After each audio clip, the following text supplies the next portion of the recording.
And I think I would hope my generation maybe is getting a little bit better at that, about being more gentle with yourself, being able to set those boundaries of when something within your control is causing you continued stress, being able to say, this is not good for me, to let this go. Just practicing that self-awareness and trying to take care of who you are and not to just conform to what we think society wants from us just because we're supposed to. And maybe I'm just speaking for myself, but I hope that that's sort of the direction that we're going.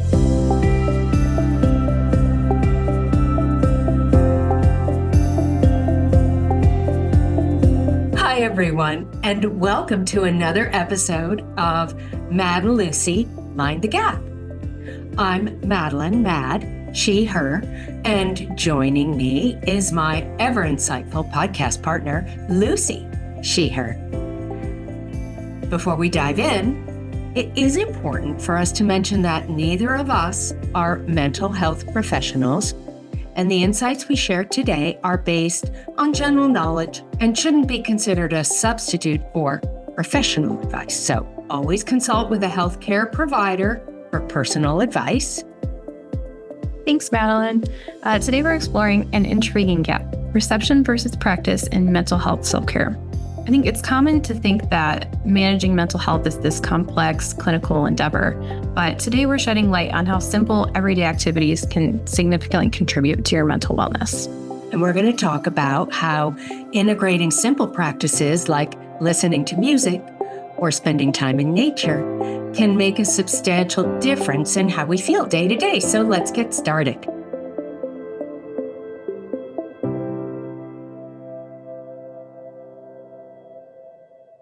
First up, let's talk about music. It's something that's accessible to, almost everyone, and can have an immediate effect on us, can change our mood, and even decrease our stress levels.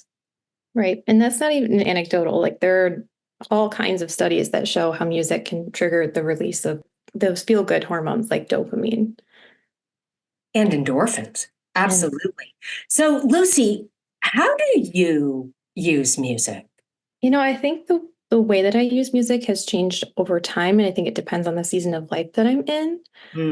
Right now, honestly, I only really listen to music when I'm in the car, because it's a way to I'm a nervous driver, and so music is a way for me to kind of release all of my anxiety as I'm driving so that it doesn't come out in shaky hands and things like that. But I think it's always kind of served that function as well, just as a way to get out those emotions that otherwise will just sit with you and either come out in shakes or just that heaviness. I know during COVID a lot, I would literally just lay in my bed and listen to playlists that I made, a lot of them which were sad, but just to sit and feel, because I didn't know what else to do with myself. And I think I still do that every once in a while, but I think I'm in a better place now that the world is a little bit more open than it was then. But yeah, so for me, it is definitely always associated with sort of maintaining that sense of mental well-being. What about you, Madeline? What are some ways that you use music in your life?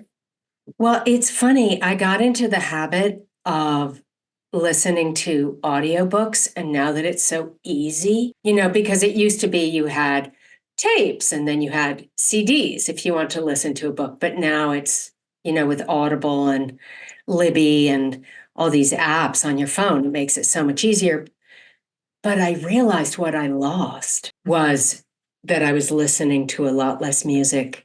Music somehow, and it's very much what you said, it somehow gives me access to what I'm feeling.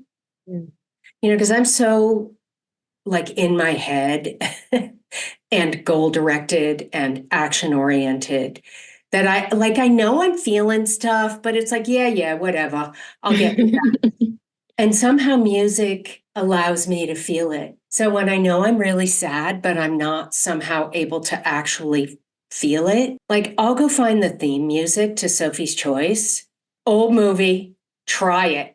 I'm telling you, it will unlock whatever sadness is lurking. So I think music plays that role for me, but also I can use it to get myself pumped up if I'm doing a a keynote or a talk or something I'm really nervous about, I'll put on like big anthem songs from Broadway shows. I'm an old musical theater actress, a former, not old. Well, yes, I'm also old. So I really know the Broadway shows. Some of the stuff from Hamilton, for example, but they're amazing anthems that are like, you can't keep me down type anthems that just kind of get me in the right place of doing something I'm scared of. And you know what? I always used to hum the theme song from Indiana Jones, like when I needed to have a lot of courage. I also, like, during that period of COVID, there was the sad songs, and then there were songs like Hamilton, right? And now it's Taylor Swift, embarrassingly enough. But I love that. Like, it's those anthems that you can just be free and that you know them so well that you don't even have to think about what you're saying. It just kind of comes out of you in like an energy. I totally get that. Yeah, it's a beautiful thing. My daughter stumbled over this amazing thing. It's only in New York City, as far as I know. It's called the Gaia Collective. And anyone can just buy a ticket. It's every Saturday, and it's first come, first serve. So if you snag a ticket, they send you the sheet music and also audio files of all the different parts to the song. And you practice. You pick whatever, if you're alto or tenor or bass or whatever, and you practice your part, and everybody shows up at like 10 o'clock on Saturday or whatever, and you practice, and it's all a cappella. I went once with my daughter. Wow. I can't remember the last time 3 hours went by so fast. Wow. And here you are in a decrepit church basement in Bushwick, and it's the most extraordinary thing. So it's listening to music, but also making music, even if you're not a professional. But I think singing is one of, the great gifts of being human. Definitely. It is my go-to tool for immediate catharsis, right? Don't have to put any effort. I just need to open my mouth. Like, that's pretty powerful. Isn't it? I think the question is, so what joy maybe have you had in the past and have lost, or what keeps you maybe from singing? Yeah, I mean, that's a valid question. I think something that has changed, maybe not for the worse, but something that I appreciated when I had it, was during that time in COVID. Like, I had started my first year of college, like in the fall of 2020. And so obviously there were a lot of things going on around me that were out of my control, that were not the best. And I was disappointed because I didn't get to go to school. I was going to live on campus, but I decided to stay at home because it just didn't make sense. But during that second semester of that year, I met the person that would become my current boyfriend. And one of the ways that we created closeness when we were far apart, because he lived probably about an hour away from me, is we would make each other playlists. And I would sit and I would just kind of soak in these playlists that he would send me, which is not only romantic or whatever, but also like, it really made me feel like he was near me in a time when he literally couldn't be because of, the pandemic and stuff. So and we don't really do that as much anymore because, we're able to actually physically be close together, which is like, I would much rather that. But yeah, it was definitely really special. Like when we first started that practice. So you probably have your songs too. Mm-hmm. Yeah, for sure. Love that. That's old school. We used to call them mixtapes. Yeah. Some things just don't get old. So one thing is music. Another thing that we wanted to submit, maybe suggest, is getting outside, getting into nature, green therapy, spending time outdoors. All the research shows that it makes a huge difference. Even those of us who live in more like urban areas, like myself, I live in more of a suburb. It's so important to find those small pockets of nature, like community gardens or those weird rooftop green spaces. They're fun, just to get that little mental health boost. Just making the most of like whatever you have available to you. Yeah, and it's like, oh, if I can't be totally in nature, I'm not going to bother. I think some people feel that way, but even parks. I mean, it's not like humans haven't known this forever. I mean, Thoreau wrote about it in Walden, and that was 1850s. that getting out into nature can really help us hear our own voices, among other things. No, it definitely can. I started walking my dog just around my little suburb. And even though it's not like there's a whole lot of scenery, like it's mostly just houses really close together and a lot of dogs, right, that like to bark at me. Just like being outside and being in the sun and getting that sense of movement, I'm sure like the exercise helped as well. It really helped me kind of clear out any kind of baggage I've been carrying throughout the day. Like that was something I would look forward to at like 3 or 4 o'clock. I would take my dog for a walk just for like 30 minutes. Just that practice of like being outside, I think, and being active outside, even this really low stakes way, was helpful for me. I mean, some of the newest neuroscience research, like the average amount of time that we can do difficult cognitive work in a row is about 6 hours, because there's byproducts of hard cognitive work that build up in our brains. And surprise, the best way to clear that out is exercise, and not go to the gym exercise, although by all means, that helps too. But really, all you have to do is get outside and go for a walk. And I don't care if you live in an urban jungle or a jungle or the suburbs or in a rural area. It doesn't matter. There's just something about getting outside and nature, but also moving. Right. And there's a study out of Stanford. This blew my mind. They gave a group of people, they gave them all creative problem-solving tasks. And the ones who stayed inside in a very comfortable area, even that had windows, and then the other group went outside and took a walk. And the group that went outside, literally their ability to do creative problem solving doubled. That's amazing. Isn't that shocking? And in scientific research, an effect that's that big is rare. Usually the effect, you need like statisticians to find the 0.07 difference between the two groups. It literally doubled. So when feeling down, when feeling stuck, when feeling blah, get outside and go for a walk. Well, it's as simple as that. Well, it kind of is. Yeah. Is that something that you do, Mad, after having read that study? Like even when you go into the office? I know sometimes you work from home, but. Well, my solution to taking really good care of myself is to have 2 big dogs who literally will not let me not take them for a walk. And it's not just, it's a hike, really. One of the reasons we live where we live is so that we can walk them off leash. But, you see these bumper stickers, who saved who from the dog rescue. And there are days, I'm telling you, I'm like, I have other things I need to do. I really don't want to do this today, but there really is no choice.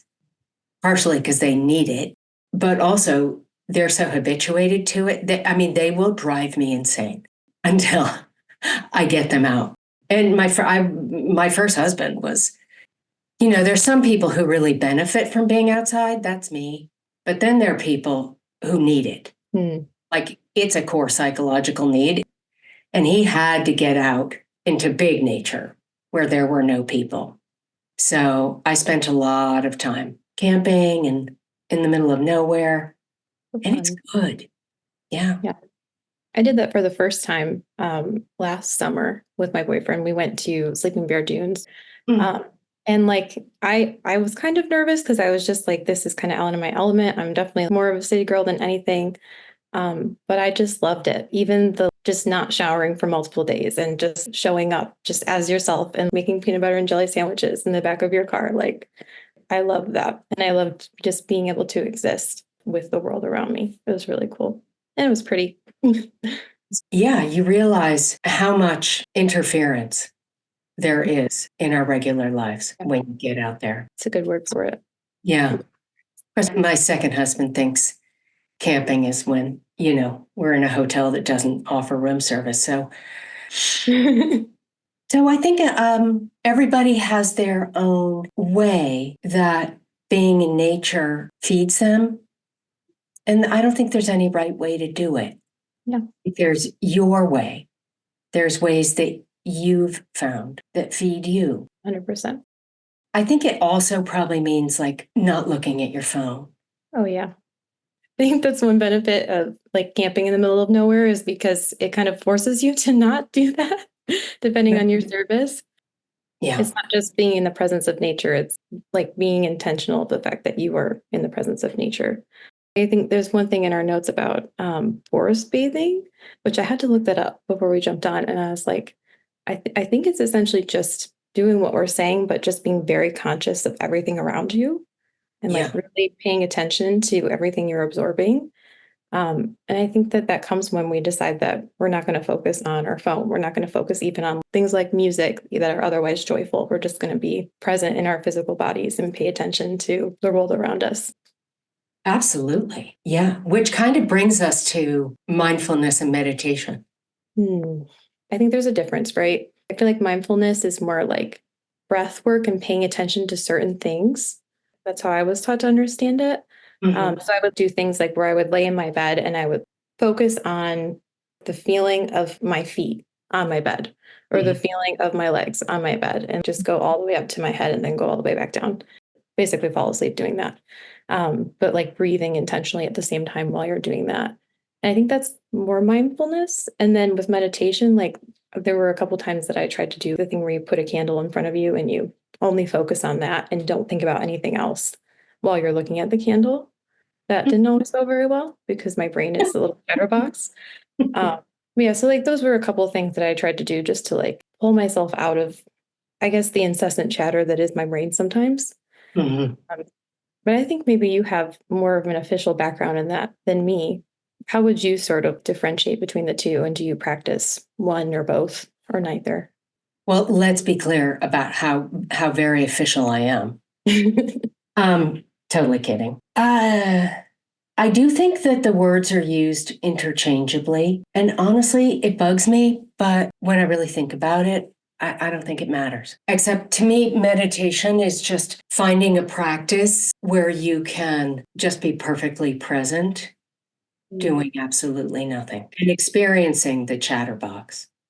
And I don't remember who taught me this, but she had a cat and she said, just every time a thought comes into your brain, just bat it away the way a cat, will bat at a cat toy. And that really stuck with me and it really helps.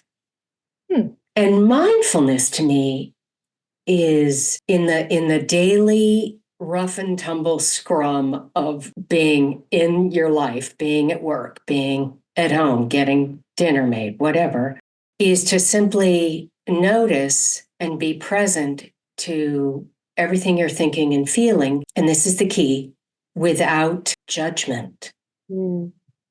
So to think, God, I kind of want to punch him instead of, oh, Madeline, what's wrong with you?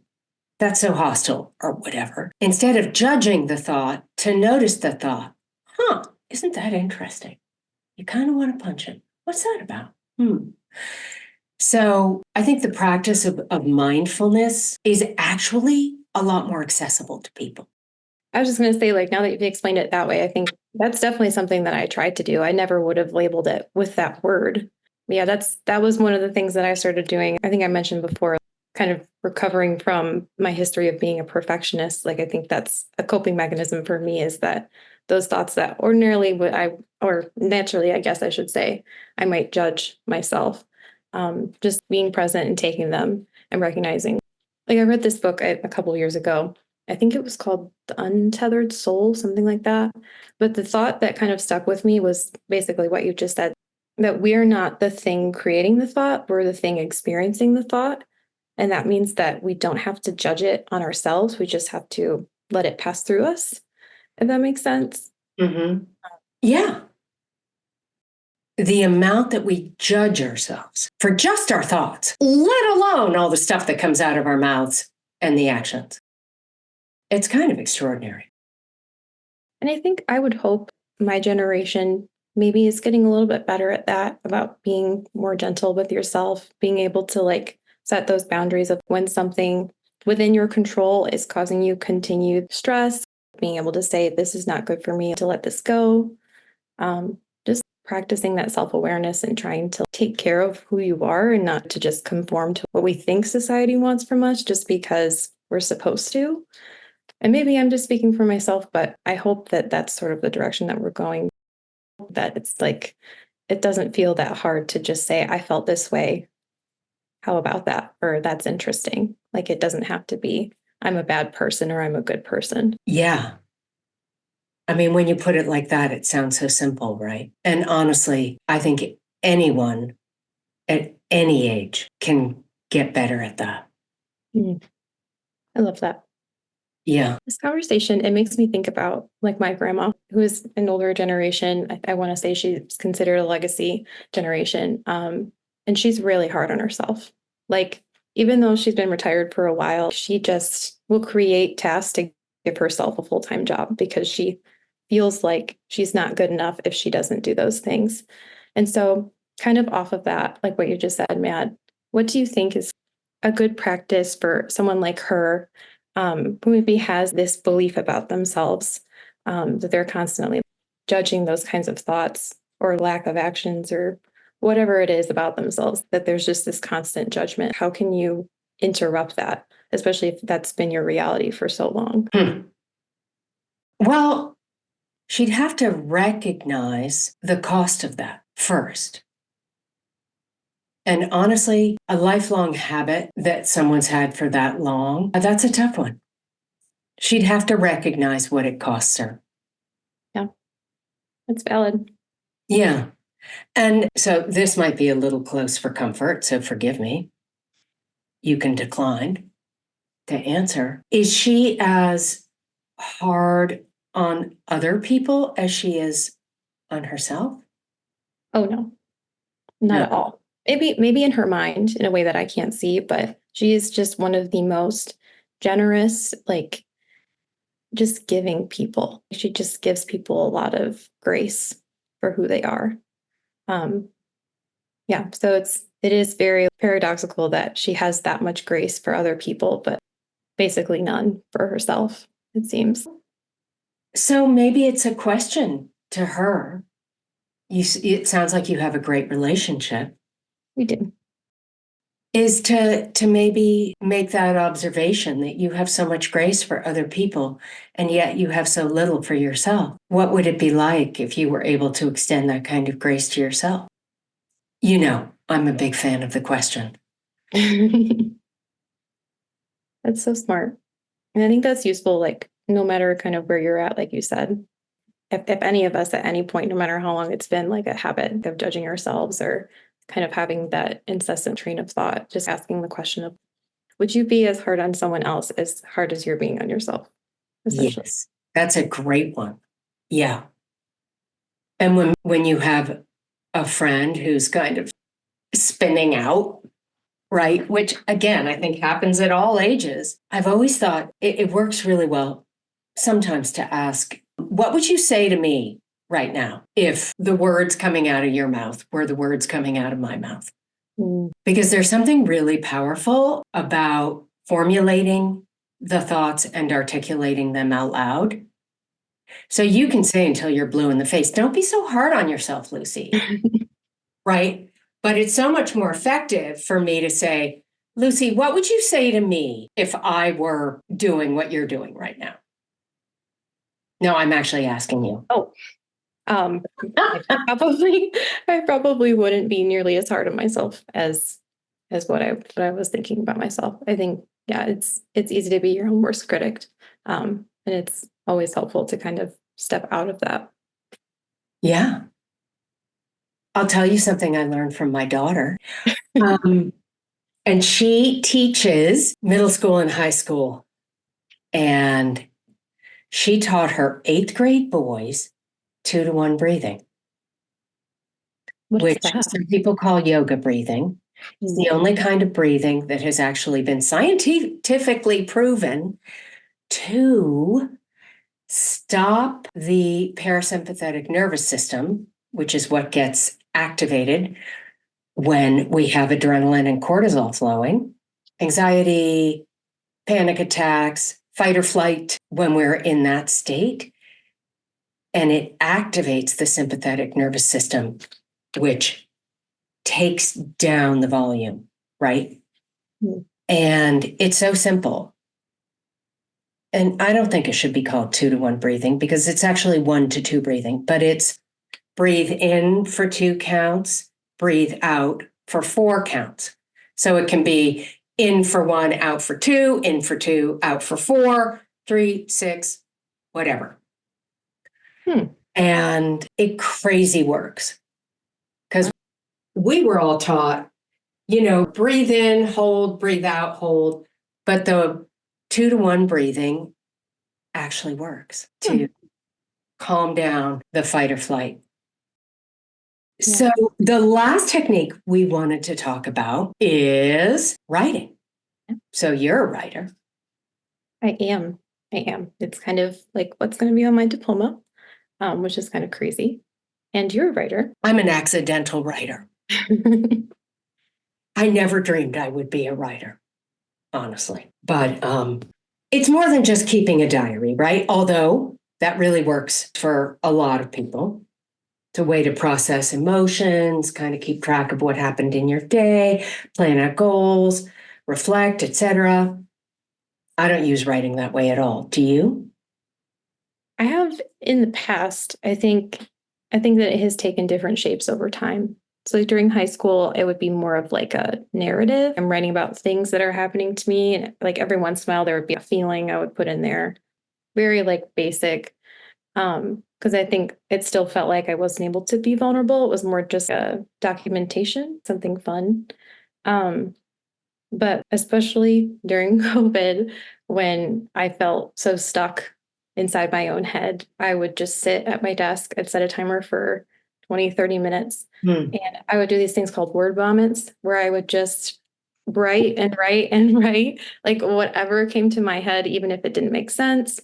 And I would write in pen so that I couldn't erase it, because I get really weird about my penmanship. So I got rid of that part and was like, I'm going to give myself permission to scribble. And that helped me work through a lot of stuff that was going on in my head at that time. And I think I would still do that if I ever found myself in that place again. But yeah, I think it definitely can, when you set yourself up with the expectation that this is meant to be garbage that doesn't make sense to anybody but me, and it's meant to be about the process, not about the result. For me, that was always helpful. So you just reminded me of something, and it's a technique that I've used. I think word vomit is the best combination of words I've heard in a long time. So thank you for that. But there was a book that came out in the 80s called The Artist's Way by a woman named Julia Cameron Webb. She's Julia Cameron now. And it's a 12-week program to reclaim your creativity. It's one of those oldies but goodies. And each week she gives a different technique for how to reclaim your creativity, basically your soul. And one of them is an exercise called morning pages. I've actually written a lot about this, because it's people who are like, I'm not a writer, I'm not going to journal. But the morning pages was you get up, and before you even get your coffee, so maybe, you get up and pee or whatever, but you get back in bed or sit down and you write 3 pages, totally stream of consciousness. And let's apply your wonderful term, word vomit. You just keep writing, even if all you've got is the same thing over and over and over again until you get to 3 pages. And I've used that technique when I have been the most up against it. And it's extraordinary how much flotsam and jetsam, basically, the noise, all the crud, it just gets it out of your head. Actually, she also talks about as an artist state. Oh. And that it can be going and doing something that gives you pleasure by yourself that isn't a should, isn't a to-do. So it can include getting out in nature for the purposes of getting out in nature. Going to a museum, just doing something that feeds you. Love that. It's a beautiful thing.